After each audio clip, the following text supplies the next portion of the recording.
I party me FDC kam ko be good de Yero Nino me yer Lutela ge waka wan wange ni chabet chokari olo koko nyer be ma tutwal I party me FDC chimwang pichiana mogo ma kibeka wache be kalene ikien ge kombeti chairperson ma megi ambassador Waswa Birigwa tika wachini ye palotela ma megi ma miro no chakka idwe eni kibidiro waka pian pegiti ready. Atam in is a diplomatic way, me watching any petty ready. One way right now they're still disorganized be new area better corona. And Madani, although they were able to resolve a few issues, but Nana Nature Guberi Pingu Logo, Gumor Wachingi, Nandara Mafa Bigi, Gwen Gumor Chingi. You get another man of any wonkom gola. What palango, what pa go away, pick a terror yacht. Me a chill, miringeni arokato, FTC. Parties are rioni, gitika conflicting. Let's have an air much talk about mero alwen. Press conference berutie, George group of chill sharing, group of chill office, chakiki lock me sharing. Waki sharing katongo beriki camp mamegi, maberutie wa kumbeti, ochero I camp jomati na janankumbi, luenyu mete wa kumbeti.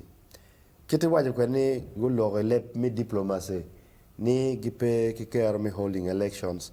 Elections ki kumlok no miro chake grassroots mobilization chiara ki Yero Lutela gimi kiengang bini sub county bini municipality bini city nogo yo mi chake iduma bero we iduma bungwen. So they have lost 1 month. Magiti kuru. Donc mi chako nene gi chako dak yupe mi achiel is deserving.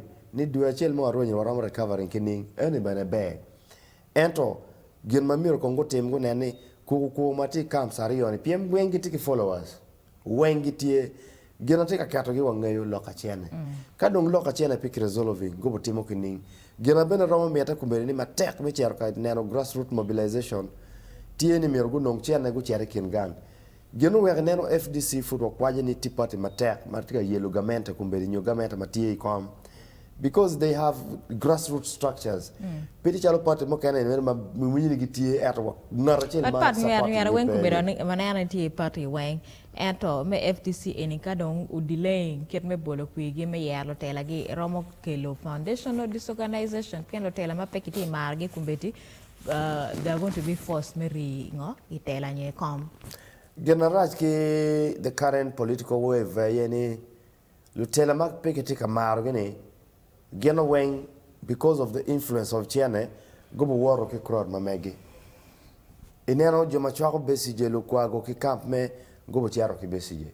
Joma chwaka muriat kitim mamege ki camp mamege go lobo tunkuja.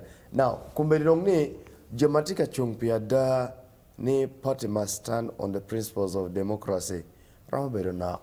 Aya kadong nake dong filters chako donyo. Ene mwenye kikelo mafias ni. Mafias bene no yo mi donyo.